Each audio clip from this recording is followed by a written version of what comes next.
Bonjour mes chers frères et sœurs, c'est une joie de pouvoir se retrouver toujours autour de la parole de Dieu, car elle est tellement extraordinaire. Donc Carmen vous a parlé de la conversion, que Dieu voulait que tous les hommes soient sauvés, et on se rejoint encore puisque moi je vais vous parler, donc après la conversion, d'aller à l'école. Alors, c'est vrai dans le monde, il y a beaucoup d'écoles, d'instituts et ci et ça, mais moi je vais vous parler de l'école du Saint-Esprit. Et tout d'abord, vous dire que cette école-là, elle n'est pas un bâtiment, et que c'est la meilleure école. Pourquoi ? Parce qu'elle est universelle. Ah oui. Universelle. Quand je pense à tous les frères et sœurs que j'ai dans le monde, et qu'il y en a tant que je ne connaîtrais pas, sauf là-haut. Hein ? Mais c'est génial, quoi. C'est une école qui est gratuite, et c'est une école qui est unique. Parce qu'elle peut être dans un grand pays, ou alors dans un tout petit village. Elle est dans toutes les langues, et c'est la seule école qui renouvelle l'intelligence. Comment ? Par un transfert de vie, par un enseignement que Dieu nous donne et qui est adapté à chaque personne, car le Saint-Esprit connaît tes forces et tes faiblesses, et il est patient. Si tu comprends pas, ou si tu tombes, ou si tu attends, eh ben il répétera la leçon, jusqu'à ce qu'elle soit comprise. Oh. C'est formidable. Ah oui. Hein ? Ah oui. Et c'est super parce que si tu devais avancer et que tu n'es pas compris, bien souvent, on retourne. Oui. Donc, et Jean 14, verset 26 le dit, « Mais le Consolateur, l'Esprit Saint, que le Père enverra en mon nom, il vous enseignera toutes choses, et il vous rappellera tout ce que je vous ai dit. » Donc le Saint-Esprit, c'est le Paraclet, c'est notre défenseur, notre avocat et notre intercesseur. C'est la personne la plus importante sur la terre.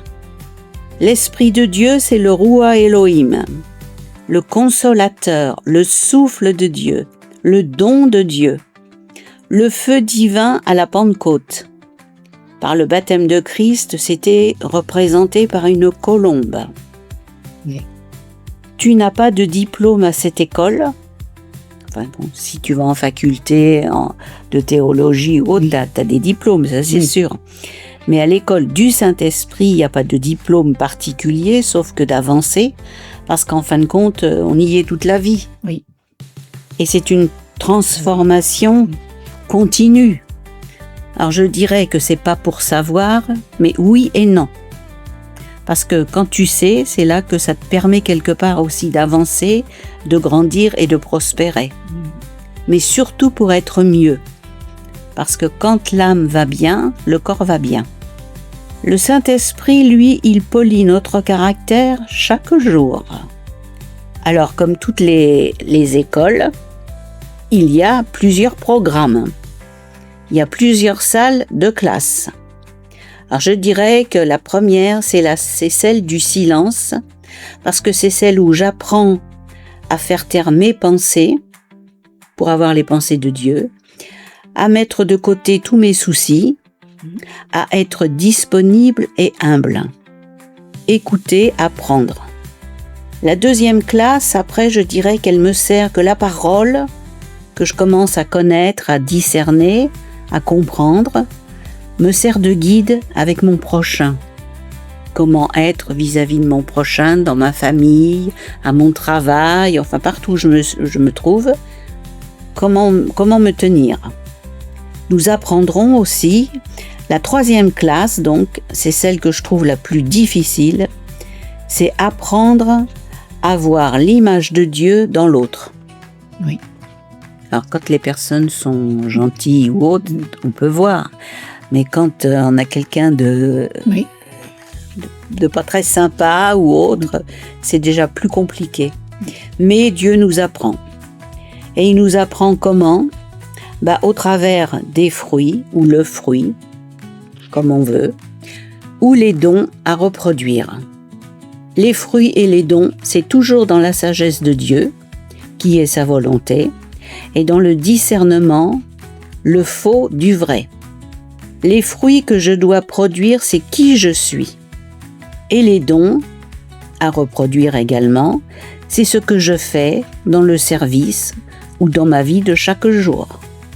Par exemple, nous avons l'amour que j'ai envers Dieu, mais que je dois avoir envers le prochain. Il y a la joie, le bonheur que je dois développer dans les bons et dans les mauvais moments. Dans les bons, c'est plus facile. Oui. Dans les mauvais, des fois, il faut s'accrocher. Toutes les circonstances, alors. Voilà, toutes les circonstances, c'est ce que tu disais. Et la paix, elle est intérieure.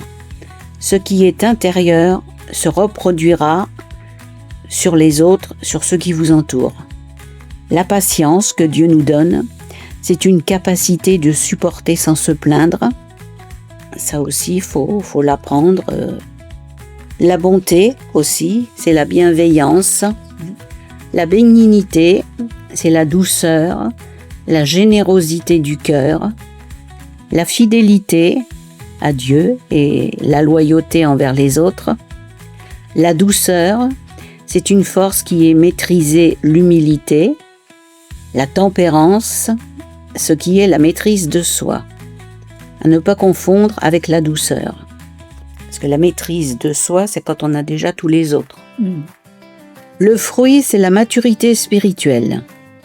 Les dons de l'esprit, ce sont des capacités données par Dieu pour soit une parole de sagesse, une parole de connaissance, qui peut être une information sur une personne ou sur un fait, discerner les esprits, les influences qui nous entourent. Il y a les dons de puissance. La foi, elle est surnaturelle. C'est Dieu qui nous donne à notre conversion une mesure de foi. Et c'est à nous de la faire grandir. Il y a le don des guérisons, qu'elles soient pour la santé psychique ou la santé émotionnelle. Il y a les miracles, qui dépassent les lois de la nature humaine et environnementale. Il y a aussi les dons d'inspiration, la prophétie qui est un message de Dieu, le parler en langue, l'interprétation des langues. Il faut travailler tout ça. Et nous pouvons voir que, comme dans toute école, il y a des devoirs à faire, des travaux pratiques. Et je dirais que les travaux pratiques, nous les faisons et nous les rencontrons par les épreuves, qu'elles soient personnelles, qu'elles soient familiales, qu'elles soient par les rencontres dans lesquelles nous devons exercer l'amour, ou soit dans le travail ou la santé. On apprend toujours au travers des épreuves. Et on pourrait même dire que c'est le meilleur enseignement, même si... L'école des épreuves. Ouais. Donc, ma conclusion, c'est que la relation entre les dons et le fruit est fondamentale. Pourquoi ? Parce que exercer un don sans manifester le fruit de l'esprit, c'est complètement inutile et nuisible. Je vais vous donner un exemple, un don de guérison. Dieu vous a donné un don de guérison. Vous priez pour les gens, mais vous n'aimez pas les gens. Vous n'avez pas d'empathie pour les gens. Ça ne servira pas à grand-chose. Donc on peut voir que les deux sont complémentaires. Comme on dit toujours, on est debout, on a deux jambes. Les dons, ce sont les moteurs. Et le fruit, c'est celui qui active, c'est-à-dire qu'on est le pilote. On a les dons et on active le fruit. Pour ma part, je demande tous les matins à Dieu qu'il m'accorde de la sagesse, puisqu'il dit demander, dans mes pensées, dans mes méditations, de la sagesse dans mes paroles, dans mes attitudes, et qu'il m'accorde le discernement aussi, puisqu'il dit demander, je demande. Le discernement dans toutes les situations qui m'entourent, le discernement dans qui j'ai en face de moi, afin de pouvoir bien agir et de pouvoir comprendre et faire la volonté de Dieu. Il faut un équilibre parfait. Le fruit sans les dons peut manquer de puissance et d'outils pour agir efficacement face aux défis spirituels et humains qui sont devant nous. On a vraiment besoin des dons. Les dons sans le fruit risquent de mener à l'orgueil ou à la division ou avoir le désir. On le voit avec les sectes. On voit aussi souvent une recherche de spectacle, mais qui est vide de sens.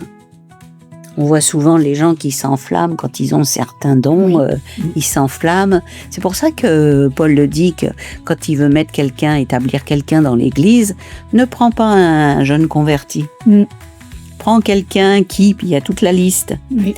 Parce que c'est vrai, en tant que jeune converti, si tu pries pour quelqu'un, la personne est guérie, ouah, tu t'enflammes, ça y est, j'ai le don, Et puis en fin de compte, des fois, tu peux faire du gâchis, quoi. Il n'a pas assez de recul pour... Voilà, il n'y a pas assez de recul. Oui.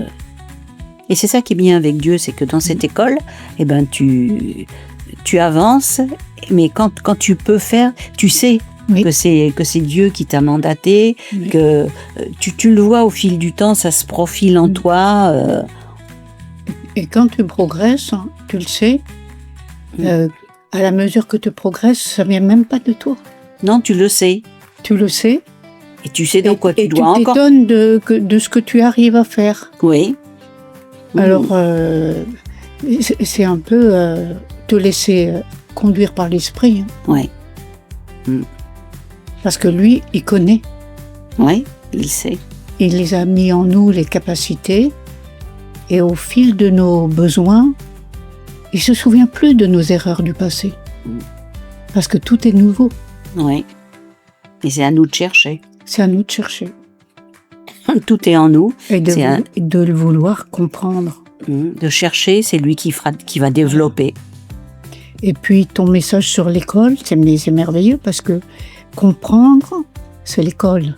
Oui. Apprendre, c'est l'école. Oui. Et puis faire, obtenir, c'est aussi l'école. Oui. Et faire, c'est ce que tu as compris à l'école. Voilà. Hein? Les travaux pratiques, tu parlais de travaux pratiques. Et même après, dans ton travail, tu vas produire ce que tu as appris à l'école. Oui. Et puis même dans les travaux pratiques, elles vont changer, les travaux pratiques aussi vont changer. Hein. Bah oui. C'est ça qui est bien. Et la cadence de Dieu, elle est extraordinaire parce qu'il va à notre rythme.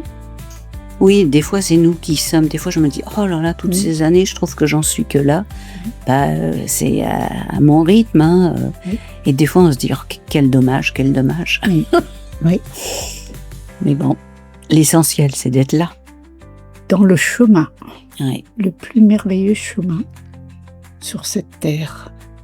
Donc nous pouvons voir que les dons et le fruit de l'esprit, c'est l'être et le faire. Une vie spirituelle doit être équilibrée et complète. Alors donc, chers frères et sœurs, aspirons ensemble, désirons, demandons les dons que Dieu veut nous donner pour le bien commun de chacun, afin que notre âme progresse, qu'elle grandisse, comme il est écrit, à tous égards, et que nous puissions être des témoins de sa parole, de ce qu'il a fait en nous, de ce qu'il a créé en nous, pour nos familles, pour nos enfants, pour tous ceux qui nous entourent, et que ce soit pour la gloire de Dieu. Être une vierge avec de l'huile. Ah voilà. Bon bah écoutez, je vous souhaite un bon mois de juin, que vous soyez bénis, enrichis, et continuons de chercher, de progresser les uns les autres. On a tous besoin. Que Dieu vous bénisse. Si vous avez aimé cette vidéo, n'hésitez pas à la partager, la liker et de la commenter.